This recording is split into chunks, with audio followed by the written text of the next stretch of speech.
Welcome to the Neon City Daily Direct News Upload. I'm your host, Norks. We've got lots of news to get through again this week, so we appreciate you sticking around, probably longer than usual.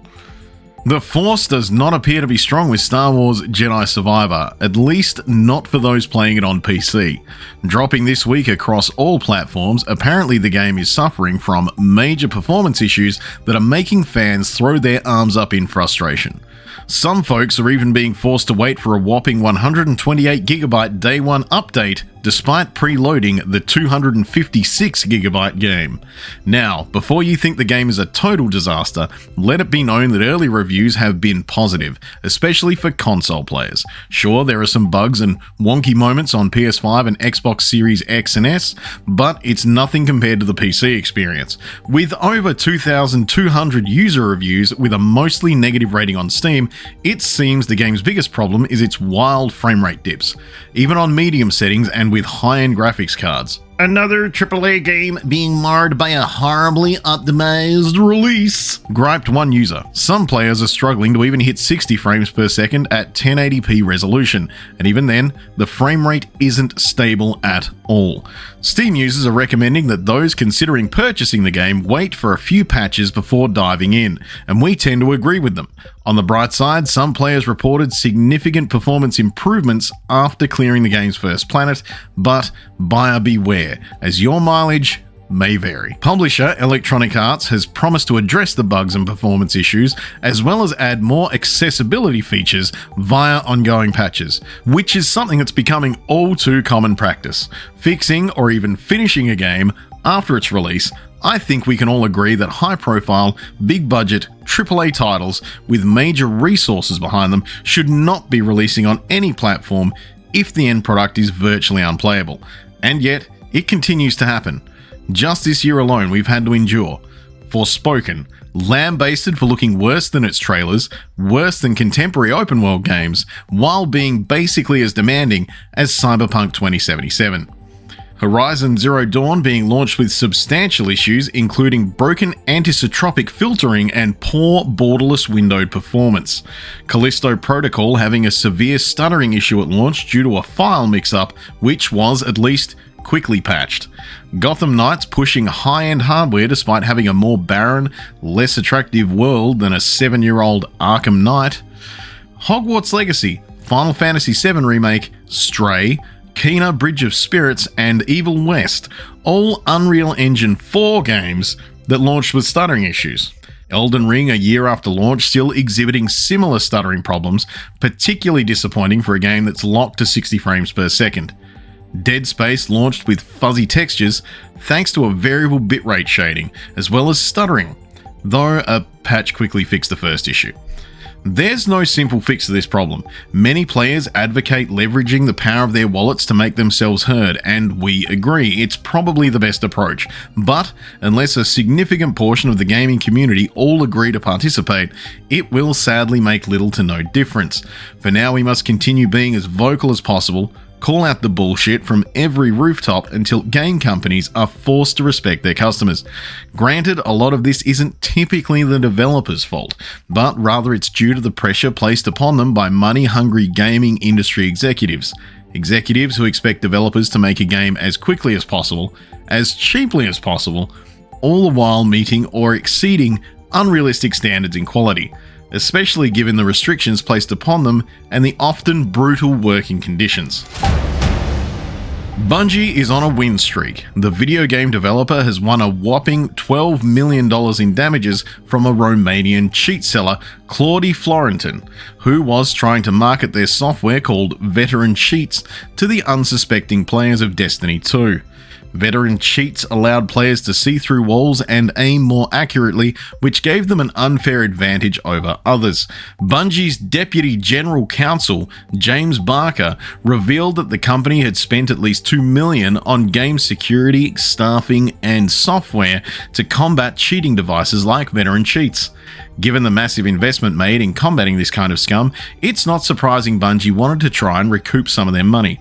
Thankfully for Bungie, the court agreed they were hard done by and rewarded them handsomely. I don't reckon old boy Claude made even close to 12 million from veteran cheats, but it's back to mum's basement with you, buddy, and you're poorer than before. Maybe Bungie can put some of that 12 million to good use though, and I don't know, make the PvP in Destiny 2 a bit more balanced and enjoyable. The director of the Titanfall series, Steve Fukada, is apparently working on a new project for Respawn Entertainment. Vince Zamparella, Respawn co-founder, spilled the beans in an interview with Axios Gaming, stating that Fukada is leading a very small team tasked with exploring a new IP. While Fukada is most famous for his work on the Titanfall games, it seems there are currently no plans for Titanfall 3. Zampella made it clear that any new entry in the series must be the right thing, and they're not going to rush it just because fans are clamoring for more. It's such a beloved franchise for the fans, and also for us. If it's not the right moment in time, the right idea, then it just doesn't make sense. With Respawn's successful Battle Royale Apex Legends set in the Titanfall universe, things could get complicated if they do decide to return to the series. Zampella acknowledged this, saying, "Apex Legends is in the Titanfall universe, right? Then there's how do you do something that doesn't confuse people that are Apex fans, but not necessarily Titanfall fans yet? It's a hard question to answer, but ultimately, I would love to see something." As for what Fukada and his team are working on, it's anyone's guess. Zampella simply said that their mission is to find the fun in something new. So, who knows, maybe we'll get a new franchise out of it, or maybe we'll just have to wait and see. Either way, it seems like Titanfall fans will have to be patient for a little while longer. Vampire Survivors is going Hollywood, thanks to the announcement of an upcoming animated TV adaptation. Developer Ponkel has confirmed that it's working with the gaming consulting company Robot Teddy and media company Story Kitchen to bring the arcade bullet hell game to the small screen. Story Kitchen is helmed by names such as Dimitri Johnson, the co-producer of the Sonic the Hedgehog films, John Wick creator and writer Derek Kolstad, and APA agent Mike Goldberg. Right now, there are no other details about what the series will entail, such as cast or premiere date. The most important thing in Vampire Survivors is the story. So it's a dream come true to see what started as a little indie game I made on my weekends come to life as an animated TV show. It's also great to be partnering up with such experienced and talented people to make that show. I do wonder if they've realized that there isn't a single vampire in Vampire Survivors though, says Luca Galante, founder of Ponkel, in a press release. Perhaps the best clues as to how pixelated arcade games can be translated into a show is by watching the amazingly animated trailers for the game's two expansions, Legacy of the Moonspell and the recently launched Tides of Foscari. As personal fans of Vampire Survivors, we're stoked to see its success isn't slowing. Just please, stop releasing new achievements. My family haven't seen me in 8 weeks. Unless you've been living under a rock, you likely know about Microsoft's proposed $69 billion buyout of Activision Blizzard. Well, in a major blow to Microsoft's quest to become an even more dominant force in the gaming world, UK regulators, specifically the Competition and Markets Authority, this week blocked the deal from happening following a months-long investigation. Microsoft quickly made it known that they plan to challenge the decision, with the company's president, Brad Smith, saying, "We remain fully committed to this acquisition and will appeal. The CMA's decision rejects a pragmatic path to address competition concerns and discourages technology innovation and investment in the United Kingdom. We have already signed contracts to make Activision Blizzard's popular games available on 150 million more devices, and we remain committed to reinforcing these agreements through regulatory remedies. We're especially disappointed that after a lengthy deliberation, this decision appears to reflect a flawed understanding of this market and the way relevant cloud technology actually works." Activision Blizzard also issued a response criticising the decision as a disservice to UK citizens who face increasingly dire economic prospects. Here's the thing. We agree with Microsoft on this one. If you read the full explanation used by the CMA in rendering their decision to block the deal, it is indeed based on a fundamental misunderstanding of the role cloud computing has in the delivery of video games. There's so much more to this, too much more to go into here, but we strongly suggest having a Google, catching up on the latest moves being made by all relevant parties. The impact on you as a gamer could be much more significant than you think, regardless of whether the acquisition eventually gets over the line or not.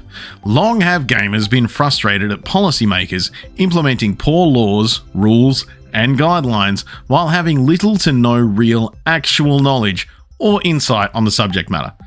In the meantime, Xbox boss Phil Spencer reportedly answered to staff at an all-hands meeting this week, stressing that Microsoft remains committed to getting the deal over the line, while acknowledging the damaging impact of this week's events.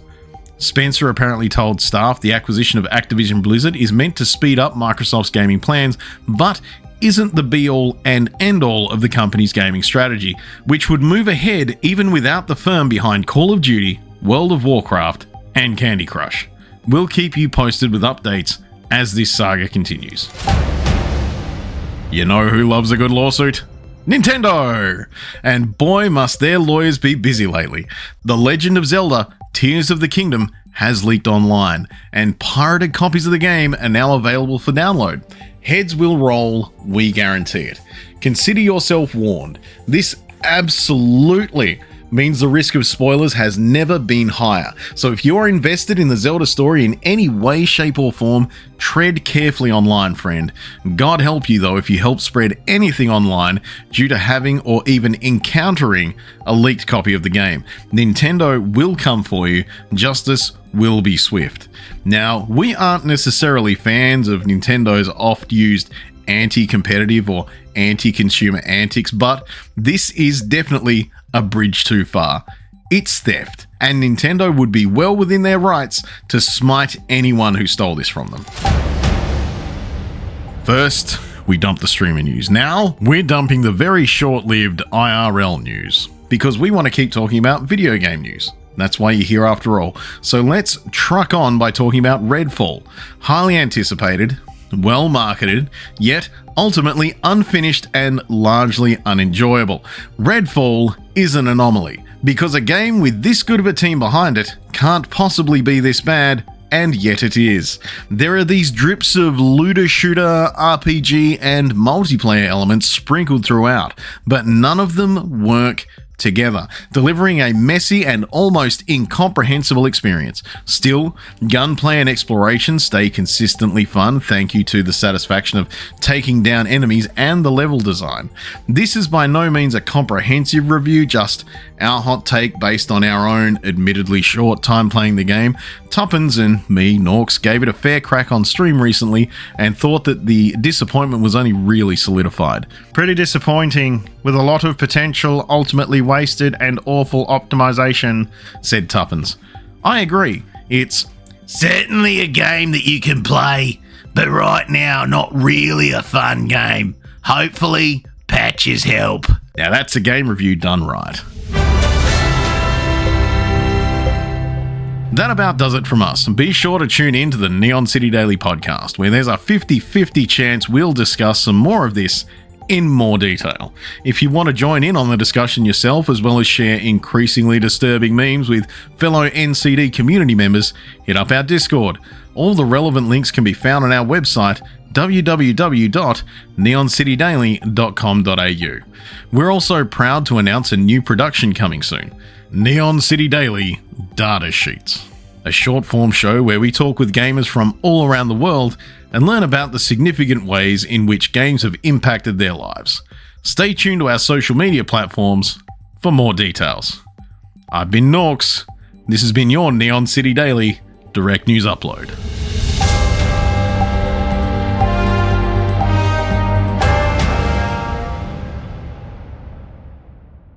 I deserve shit food after that. There's gotta be, I want cheeseburgers.